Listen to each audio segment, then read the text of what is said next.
Back, you're watching Bottomline Africa with me, Akisa Wandera. I want us now to put into perspective some of the biggest stories we have for you today. Joining me in studio is Beloyeyo, an international relations expert, and we'll also be speaking to David Osiani, who will be joining us a little bit later from Kisumu City. Now, biggest story at this hour, definitely that mini reshuffle by President Uhuru Kenyatta, where Sports Cabinet Secretary Rashid Echesa has been shown the door. To take up his place will be Amina Mohamed, the Education Cabinet Secretary, and she will also be replaced by Professor George Magoha, who's the chairperson of the Kenya National Examination Council.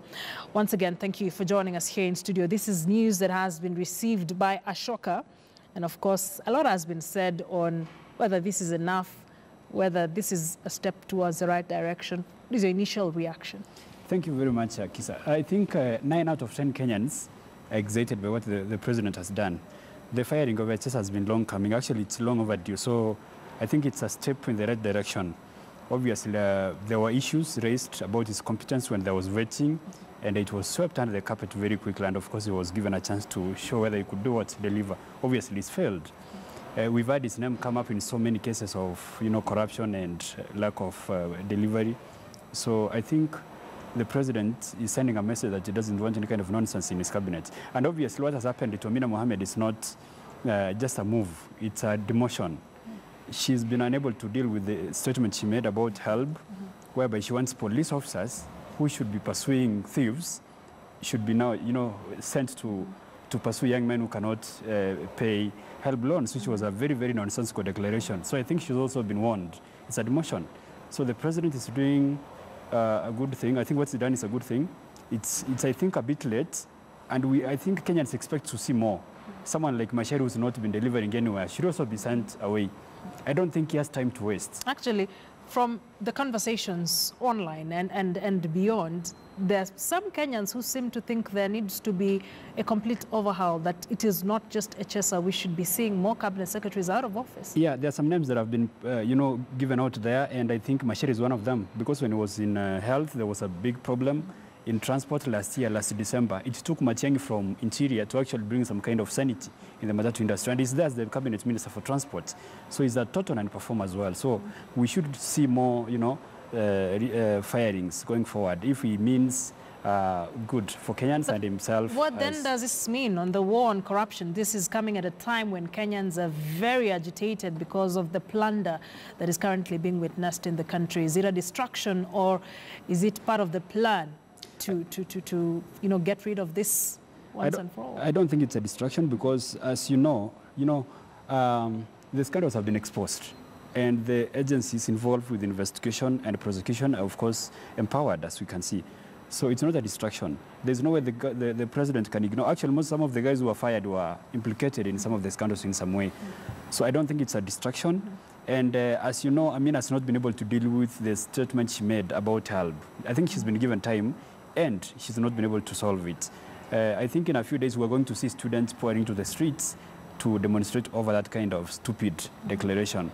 So I don't think it's a distraction, it's a much needed move. So what he needs to do is to move forward and get rid of some of the other guys who've been unable to deliver. But then should we get to a point when we just see CSs or government officials implicated in corruption scandals step aside even before they're just out of office? That kind of decency is not yet in Africa, because, in the US, in Britain, in France, when you implicated in some kind of scandal, even if it's not true, what you do is to pave way for investigations. And once you're cleared, you can continue serving. But we don't have the kind of tradition here.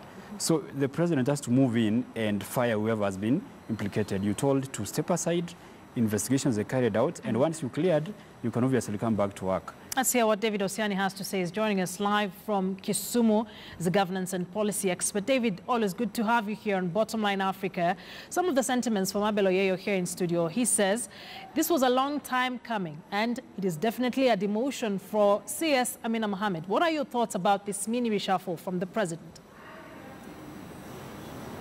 No, I think the president has seen that the public confidence has quickly been waning you know, in his cabinet. And he needed to restore a level of confidence that, and I think he must be commended for starting. I want to believe this is not it yet, because some of the cabinet secretaries have underperformed grossly, and this dismal performance is the basis for this reorganization. You see, when the president has entrusted in your care the roles and responsibilities of cabinet, everyone must be able to execute their mandate with utmost zeal and dignity. Now, if that is lacking, then the president is left with no option, especially, you know, as my colleague there states, in a country like ours, where people do not have the moral decency to be able to quit office when they are unable to do the job. And so for Amina Mohammed, it was also just a long time coming. Remember, ahead of the exams, it almost looked like Matiang'i had to leave Interior and come back manage for her the docket of education.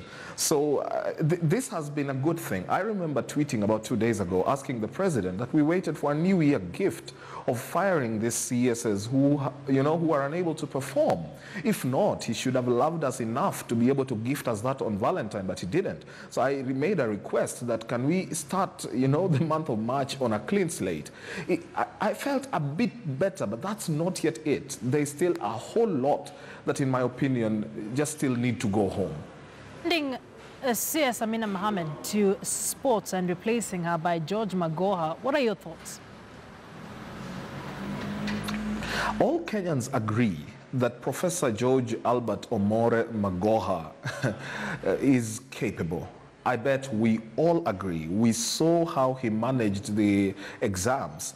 It is the success in managing the cheating in our examination system is largely attributable to Professor Magoha.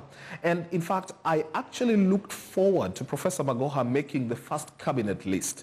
I think there were considerations that had to be made that left him out. And so his being appointed to cabinet it doesn't take me by surprise. It is the right thing for this country. Merit must deserve a place on the table of governance.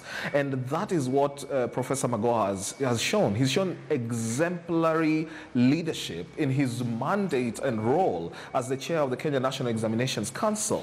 And I only hope that he transfers what we saw at NEC to the Ministry of Education. There's so much that was, you know, that has not yet been done since Matiang'i left. Matiang'i went in and did one thing that was memorable, of course with the help of Magoha, which was to end the constant cheating in exams menace. So Professor Magoha, being an educationist, must delve in and know that he has a long way to go and a short time to get there and deliver so quickly and transform as much as he can in the limited time he has. Professor George Magoha has been quipped to be just almost as powerful as Interior Cabinet Secretary Fred Matiang'i. They share a few attributes, being no nonsense and whatnot. Coming at a time when the president is trying really hard to build this legacy and concentrate on the Big Four agenda, do you think getting people with serious fists is part of the plan? Well, I don't actually, there's a big difference between Magoha and Matiang'i. And he's not an educationist, like my friend said. He's a medical doctor. And I think he's coming in. He's thrived in the education sector for a while. Yeah, you can give him that. I think he's coming in because of administration skills. And obviously, he's a bit tough in some way. And the movement from education to sports for Amina is the big story here. It's not about Magoha coming in. The move is about Amina. That is the big story. Obviously, Magoha is going to be a good person in education because of his background. He's been able to be a serious administrator as a vice chancellor of the University of Nairobi, where he was totally authoritarian, which was not very good. I have some bad memories of administration when I was a vice chancellor, but it's good if it brings into education. Personal stories. Okay. Let me say personal to some extent. So we need to see some serious handling of higher education, of course, as pertains to issues to do with loans to students, and again, the nonsensical declaration Amina made, which I think is the reason why she's been moved. So the big story is the movement of Amina from education to sports, which basically is a demotion, like I said earlier. And the president is focused so much on corruption.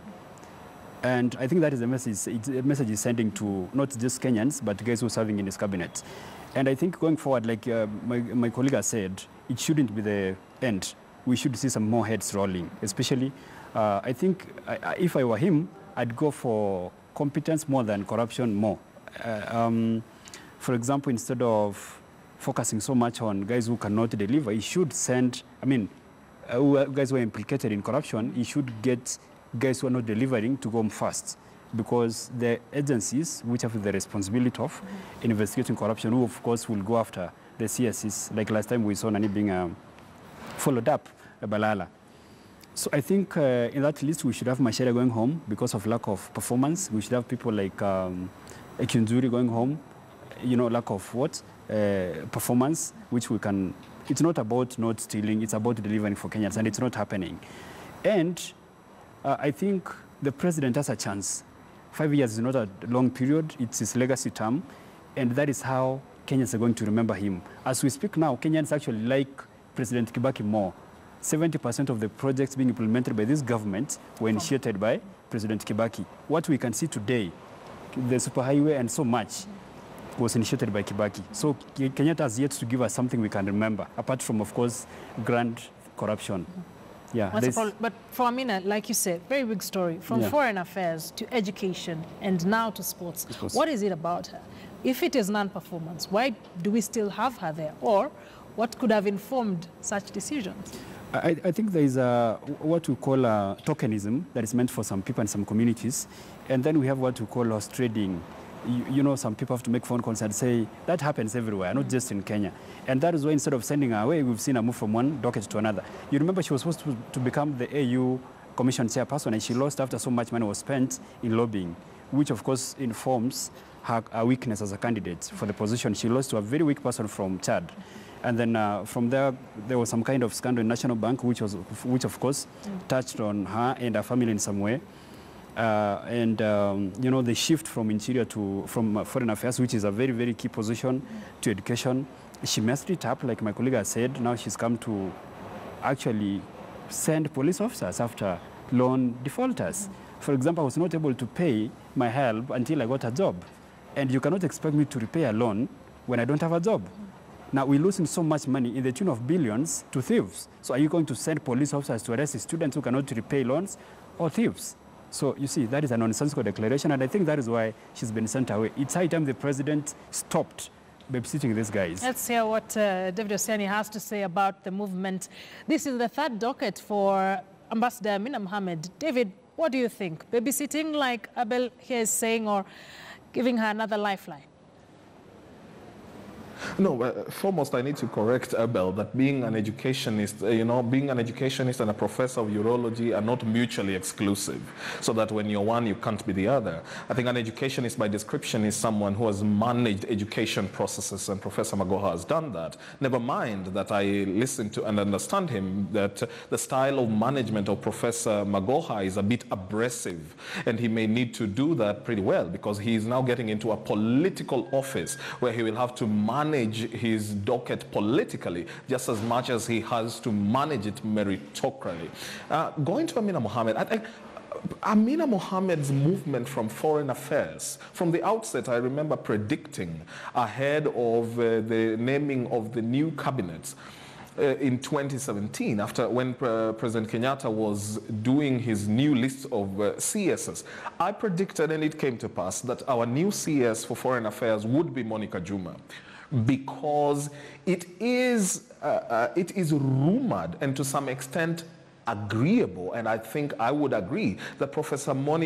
Monica Juma was the one running the ministry professionally, even when Amina was our poster girl as the CS for foreign affairs. So she was then entrusted with another docket, which in terms of portfolio may have diminished, but in terms of resource allocation was higher than the Ministry of Foreign Affairs, which is education. And there she again lost the political tact and wit. Beyond making policy as a CS, you must have to be politically attuned and aligned, so that then you're able to manage it politically, even as you drive reforms in your docket. There's nothing major, apart from what Matiang'i left behind, that Amina has initiated and concluded within that 1 year. You would expect more of her having sat in the cabinet. And so it is true, as Abel puts it, that it is a demotion. It is a demotion for her, and to an extent an indictment in her as a CS. Essentially what the CS is, the president is decently saying is that, Madam, I entrusted in you this whole thing about management. It seems you're defeated. I've seen there's an uproar even on Twitter saying the docket of sports and culture deserves a far younger person who is a sportsman, who has a knack for sports. And so I don't know. I have a feeling that in the long run, the president is going to do a massive raft of changes, and that wave may go with her. I'm afraid that's where we have to wrap it up from Abel.